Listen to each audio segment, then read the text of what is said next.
there seems to be once a week, somebody else wants to start an MSP and kind of jump into the industry for whatever reason. If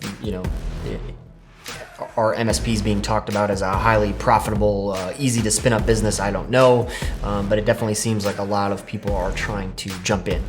And I think it's important to really look at what this business and what this industry takes before you decide to hang your hat.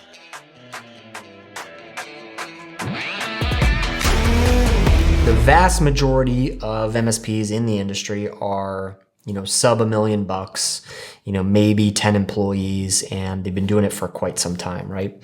And I think it's important to look at what the industry currently is composed of to understand and realize that I feel it's because these are hard businesses to scale and to run and to grow, right?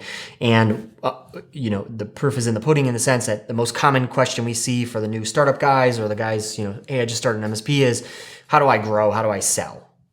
And as the owner of any business, that is the number one responsibility of the owner, to sell and to grow, right? And so if you feel that's not something that you're going to be comfortable with and you don't have, $50,000 to $100,000 to spend on a salesperson, then you've probably run into a brick wall in starting a business because sales and growth is the number one thing. The other thing about an IT business is you are responsible for your clients 24/7, 365.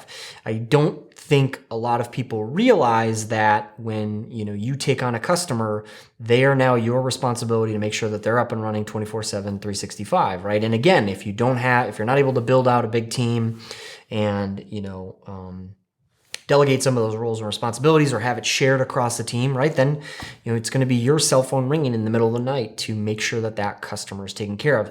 And then the third area, and again, this is MSP specific, is that you are also responsible for cybersecurity for all of your customers, right?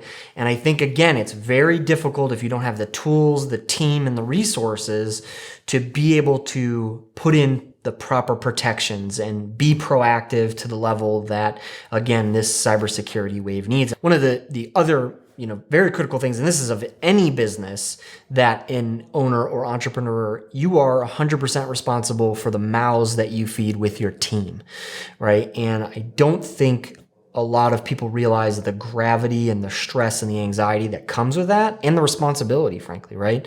When you have an employee, it's your responsibility to make sure that they know what they need to do, that they're held accountable, and that they're taken care of, right? With payroll, benefits, all of those kinds of things. And that's a tall order for people at times. These three things make it very difficult for anybody to just say, well, I'm an MSP now and I'm going to get started, right? I think a lot of, if you do a lot of digging and a lot of self-awareness and a lot of hard looking, you'll realize that these businesses are a lot harder than perceived, to this, there's plenty of market share and plenty of opportunity and plenty of profit in these. I think when you really look at it, especially in the first 3 to 5 years, these are very difficult businesses to run. To that point, I think to be successful in this industry is you've got to do a few things. You've got to do a few things really well, right? You've got to focus on monthly recurring revenue. I see all too often, the question being posed, what should my hourly rate be? No such thing anymore. It's all monthly recurring revenue. You've got to hire amazing people that are willing to work hard, especially in small business. And then you've got to be willing to pay what's needed to make sure that they are well taken care of. You've got to focus on one thing and ignore all of the distractions, right? We have prospects or clients or businesses that come to us and say, hey, will you come fix our server? We will say no and turn them away unless they're willing to look at us for an ongoing monthly agreement. That's our one thing. That's the only thing we focus on, and everything else kind of gets, pushed off to the side because it's how we're able to scale and be super efficient. And I think if you've got 13 different layers and levels and agreements, then you're just kind of inviting more complexity in a business that's already difficult as it is. Again, one of the most prominent questions that I see all too often is, what tool do I need for this? What tool? Let me tell you this. All tools suck. Pick one that you can be uncomfortable with and live with it and move on, because they're all garbage. So all of that to say, I think for the truly determined, you can be successful in this industry. Just again, be prepared for that uphill battle. But I think for a lot of the guys, based on the questions that they're asking, you may be better suited to partner up with somebody else, join forces, get a good job, get a good career. There is nothing wrong with not being an entrepreneur. Everybody thinks that entrepreneurship is sexy.